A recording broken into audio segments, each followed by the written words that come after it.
Bonjour Arrangé. Salut Fabrice, de quoi vas-tu nous parler aujourd'hui? Eh bien, on va parler, mais... Surtout toi. de la série Ralph Azam. Une BD. En BD, effectivement. Ouais. Une série au long cours quand même, il y a 13 tomes, je pense, parus. Tu sais mieux que moi, parce que je crois qu'on en a 13. Je ne sais pas tous lu encore. Espérons que ça ne porte pas complètement malheur. Mais donc par Lewis Trondheim, un des maîtres de la BD francophone. Qu'est-ce qu'il a fait Lewis Trondheim? Il a fait Lapino. Il a fait énormément de choses, mais moi je le tiens en grande estime pour la série Donjon aussi. Mais j'en ai lu que 2 que tu m'as prêté. J'en ai lu beaucoup plus que ça, ouais. et je trouve le projet extraordinaire. Donc, ce qui est un projet de BD fantasy, hein, donc. Ralph Azam est également de la fantasy, mais sur un autre ton et vraiment, je trouve, encore meilleur. Puisque Donjon est un projet plus fou de faire 300 BD sur... Et Donjon, c'est scénarisé par Trondheim, mais aussi Johannes Farr. Tout à fait. Qui est Johannes Farr, Fabrice? Qui a fait Le Chat du Rabbin. Tout à fait, j'allais le dire. Qui a fait connu le Chat du Rabbin. Qui a fait le film Gainsbourg, Vie héroïque. Oui, ça c'est ton domaine. Je ne le savais pas. Mais voilà, Johannes Farr qui parle Le Chat du Rabbin, mais aussi par pas mal d'autres œuvres et sa maîtrise du dessin aussi. Hein, où il dessine...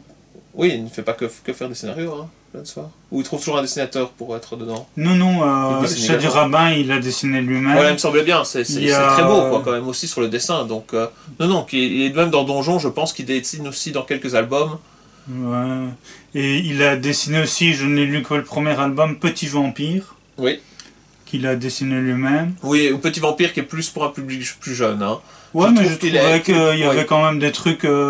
il faisait des références à des films d'horreur qui n'étaient pas nécessairement... Et je trouve ça bien.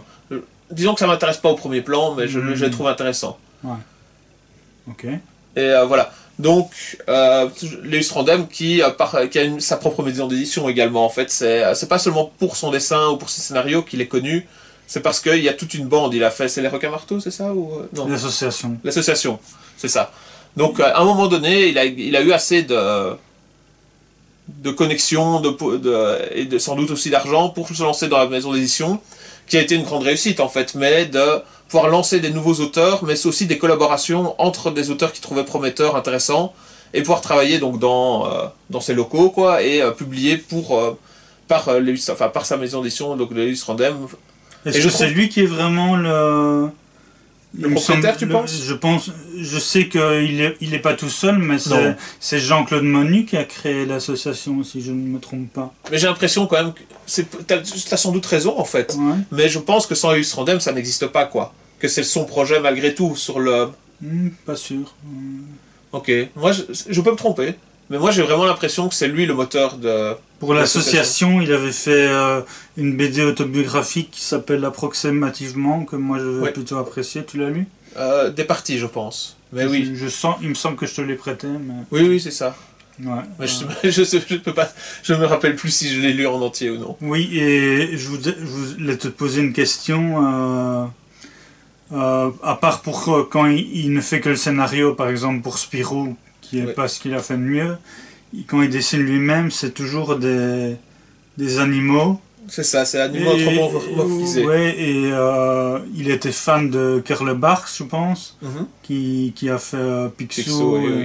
Et qu'est-ce que tu en penses, toi? Est-ce que tu trouves que c'est, d'après l'histoire, est-ce que tu trouves que c'est important que ça soit des animaux ou qu'il aurait... Mais je crois que c'est son style. Je crois que c'est pas une nécessité absolue. Je trouve ça a quand même un sens dans l'histoire quand tu lis Ralph Azam, que tel personnage soit en autre animal que lui. Oui, c'est tenu. On en tient compte dans Ralph Azam, on en tient compte. Je crois que son ami magicien, qui est un peu de type lézard, ça a un sens en fait. C'est utilisé et c'est une justification en fait. Mais en tout cas, on en tient compte dans la dynamique. Mais est-ce que c'est absolument nécessaire? Non, je crois pas. Et par exemple, c'est une des choses qui fait que je suis pas un si grand fan de Lapino. Je trouve que c'est plutôt une bonne série, mais pas si intéressante, c'est la vie parisienne et tout ça. Mais avoir des animaux anthropomorphisés dedans, je trouve que ça dessert presque le propos en fait. Mais bon, c'est aussi... il y a le gag récurrent de Lapino qui a des grands pieds et qui ne sait pas mettre de chaussures. Oui, oui, oui. Donc moi je trouve ça que ça a un sens. Quoi. Mais je trouve que c'est son style et que maintenant il sera plus... Enfin, que c'est ça qui l'identifie aussi. On sait que c'est du Trondheim quand tu vois ses personnages. Et qu'il a développé et que dans Ralph Azam, il y a une maîtrise du dessin qui n'y avait pas dans les autres séries, quoi. Même dans Donjon, je crois qu'il s'est peut-être amélioré avec Donjon, mais que maintenant, dans Ralph Azam, il est encore bien meilleur que dans ses séries antérieures. Dans Lapino, je ne trouve pas que c'est dans Lapino qu'il fait ses meilleurs dessins, quoi. Et comment tu crois que dans Ralph Azam ou Donjon, c'est parfois un peu évident, comme tu as dit, mais comme par exemple dans Approximativement, qui est une BD autobiographique, comment tu crois qu'il choisit quelle personne est tel animal ou... J'ai l'impression quand même qu'il y a des personnages... Selon leur caractère, peut-être. Ouais, c'est ça. Que c'est vraiment une question de caractère. Que les personnages un peu plus sérieux et tout ça, il les met en lapin. Les personnages un peu plus foufou ou peut-être pas stupides, quoi, mais inconséquents, il les met en canard. Des choses comme ça. Il y a quand même des récurrences.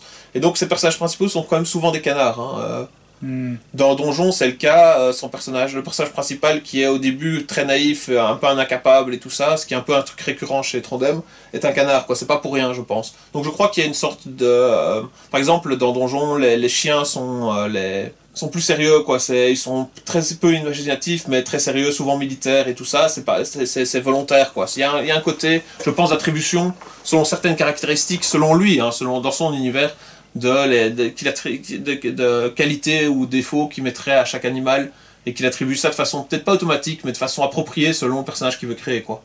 Donc Ralph Azam se passe dans un monde fantasy qui est c'est difficile de mettre l'époque exactement, c'est encore assez féodal, donc avec royaume, des provinces et autres, mais on n'est pas non plus au Moyen-Âge, quoi. On est un peu plus qu'au Moyen-Âge, on dirait passer un peu la Renaissance, quoi. Ils en sont par certains côtés de façon, est-ce que ça dépasse la Renaissance, question technologie et tout? Non. Ben, je ne sais pas trop. Est-ce qu'on est vraiment dans une période réelle définie, oui. Ou est-ce qu'on est un peu comme dans Game of Thrones ou Berserk dans une période un peu... oui, non définie, avec des endroits différents et des niveaux de développement différents. Ouais, je crois que c'est plus ça, effectivement. Et Ralph Adams, qui est un peu pas l'exclu du village, quoi, mais aussi, hein, c'est un peu le nulard du village, va se révéler avoir, à un moment donné, par l'éclipse, gagné des pouvoirs, quoi. Et le problème, c'est que dans ce pays, dans cette contrée, c'est vu comme plutôt une tare, quoi, ou quelque chose de tellement spécifique que, en gros, tu dois quitter ton village et tu dois être emmené voir le roi quand tu es touché par c'est la lune bleue, c'est ça, c'est pas l'éclipse, c'est la lune bleue. Et quand tu gagnes des pouvoirs, Ralph va avoir ses cheveux changés en bleu, et donc gagner un pouvoir. On ne va pas dévoiler forcément tout ce qui se passe là-dedans, mais lui et parmi d'autres, en fait, se retrouve dans cette situation, et après, pour sa survie et pour simplement par l'utilisation de ses pouvoirs, il va gagner au fur et à mesure en importance, en fait, dans l'univers, dans cet univers, dans les intrigues du royaume. Mais toi, qu'est-ce que tu en penses de la série? Mais moi, je ne l'ai pas lu en entier. Ouais. Et comme on en parlait en off, moi j'étais quand même assez surpris, comme c'est une série qui a été prépubliée par Spirou. Oui, dès le proto, hein, je pense. Oui, que c'est pas tellement pour les enfants. Enfin, ici, il y a des trucs un peu enfantins, genre quand le personnage jure, il dit crotte ou des trucs comme ça. Fait. Mais c'est quand même assez violent. Hein.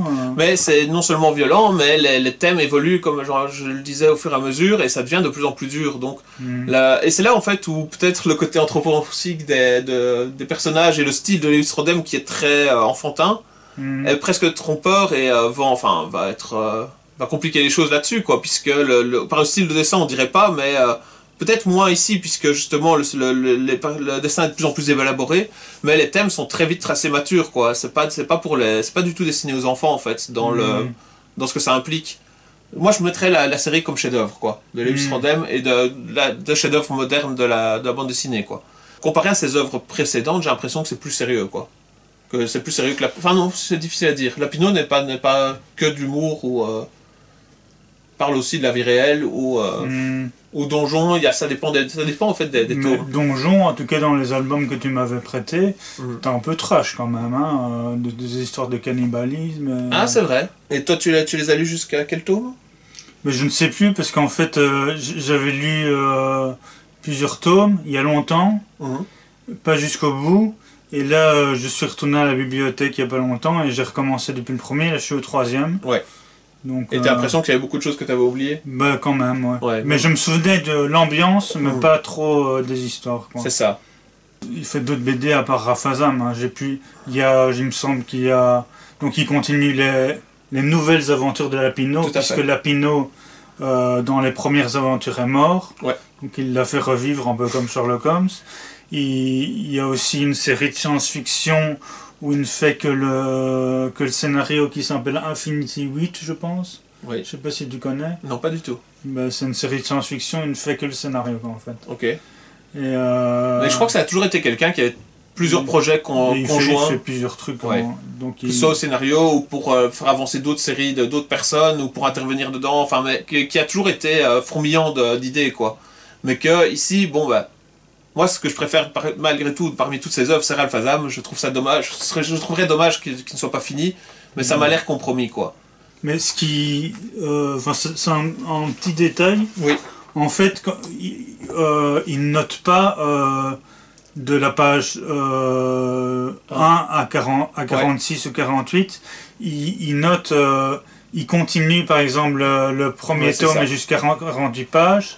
Et puis il continue à 49 sur le deuxième. Sur le c'est deuxième. Ça, tout son cycle, je pense, est noté de 1 à jusqu'à le nombre qu'il faut, quoi. Oui, tout à fait. Et donc oui, par tome de 48 pages, enfin par volume de 48 pages, il a encore du chemin avant de pouvoir finir son histoire, je crois. Et que du fait que les intrigues se rajoutent les unes aux autres, que les personnages continuent à évoluer entre eux et à presque se dédoubler dans où se passent les choses, et que Ralph aussi devient de plus en plus conscient en fait de la difficulté de pouvoir gérer ses pouvoirs, ses responsabilités, puisqu'au départ on parle de quelqu'un qui est un peu un raté, qui n'a aucune responsabilité de rien, qui est vu comme le fils stupide de quelqu'un de chouette du village, mais que tout le monde voit comme le nul qui passe ses journées à rien faire.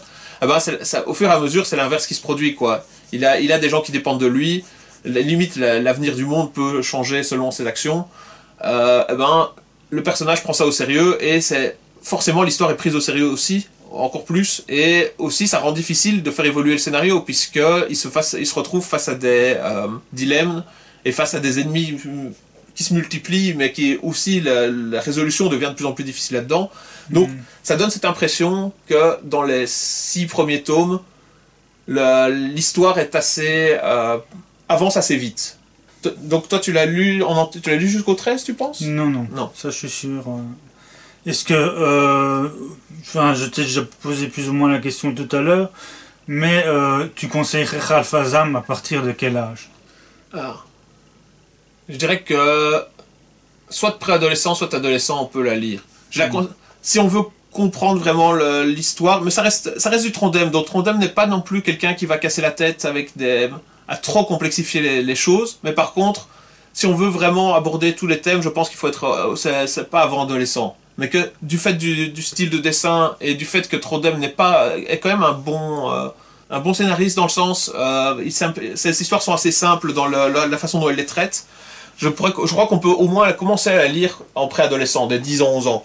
Mais que c'est pour tout public à partir de cet âge-là. Mais je pense que si on veut vraiment bien comprendre de quoi il est question, c'est plutôt destiné aux adolescents au minimum, quoi. Oui, mais est-ce que des enfants plus jeunes, même en ne comprenant pas tout, par exemple grâce au dessin et tout ça, est-ce qu'ils peuvent prendre du plaisir à lire Ralph Azam?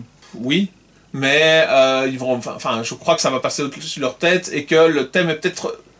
je dirais que dans les premiers tomes peut-être, mais par exemple ici dès le 3e on voit l'incendie de la ville. Je crois que pour certains enfants c'est l'inverse, quoi. Ils peuvent se dire oh le dessin a l'air mignon, je vais le lire, et puis ils voient ce que ça donne et ils vont avoir un choc, quoi. C'est ce que je pensais en fait.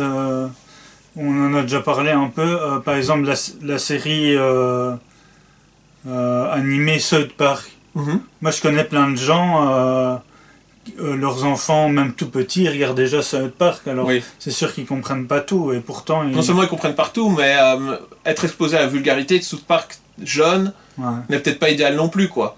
Donc ici, c'est pas vulgaire spécialement, donc voilà, il y a quand même certains côtés qui restent soft chez Leaves Sondheim, mais pour la même raison que South Park, et je suis d'accord avec ta comparaison, je le mettrais pas en fait forcément à lire, mais je crois que les enfants sont pas bêtes non plus, quand ils voient de quoi il est question, ils vont sauter immédiatement, quoi. Par exemple, on parlait de Spirou, ils le voient dans Spirou, ils vont peut-être commencer à lire, mais puis ils vont se dire ok, c'est pas pour moi, quoi. Donc je crois pas que ce soit un terrible danger. Je crois que c'est, par exemple, on comparait avec South Park, c'est moins un danger que South Park si on veut voir l'influence sur les enfants ou le problème d'œuvres trop matures qui leur soit donné. Je crois pas qu'ici ce soit si grave, quoi. Si vous êtes amoureux de BD en général, si vous aimez la fantasy, si vous aimez les Strandem, vraiment c'est une série à lire, absolument. Tu le mettrais sur quel plan par rapport aux BD en général? Toi, c'est peut-être d'autres styles que tu préfères. Oui, bah, c'est de la fantaisie, mais c'est quand même, pour te poser une question, fort différent de Berserk quand même. Complètement, complètement. Ouais. Comment est-ce qu'on pourrait voir dans la comparaison? Berserk est beaucoup plus sanglant, beaucoup plus gore et beaucoup plus mature dans tous les moments en fait. Ralphazam a vraiment une sorte de disparité et de changement de rythme qui fait qu'on relâche attention aussi, quoi. C'est pas que du massacre, pas que des moments, c'est plutôt l'inverse, quoi. On passe plutôt par des moments banals. C'est ça aussi une des spécificités de Leaves Strandem, c'est de parler de l'anodin. Qui fait oui, donc comme tu disais, Ralphazam, on peut plutôt... Enfin, il n'y a pas que ça, mais il y a quand même beaucoup d'humour, ça c'est burlesque. Oui, et on va parler du côté quotidien aussi des choses, quoi. Mais bon, Ralphazam, à quand en série? Ben écoute, ça prend parfois du temps. Par exemple, la quête de l'oiseau du temps, c'était prévu en série. Oui. Et ça s'est pas encore fait, donc...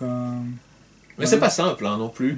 Mais à ton avis, est-ce qu'un auteur comme Trondheim gagnerait une dimension telle dans l'histoire de la bande dessinée que tôt ou tard il y aura une série Ralphazam où il y aura une adaptation? Ben moi, ce que je trouve un peu compliqué pour une série, c'est que c'est des animaux. Donc ça sera en dessin animé. Je crois que ça pourrait se faire en dessin... Ce serait peut-être idéal en dessin animé.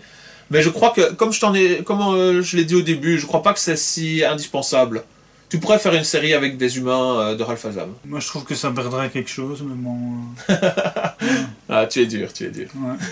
Bah moi j'aime bien Lapino, donc je dis... peut-être... Mais tu préfères Lapino à... Non, je préfère quand même Ralphazam, mais j'aime bien Lapino. Ça va, on peut rester amis.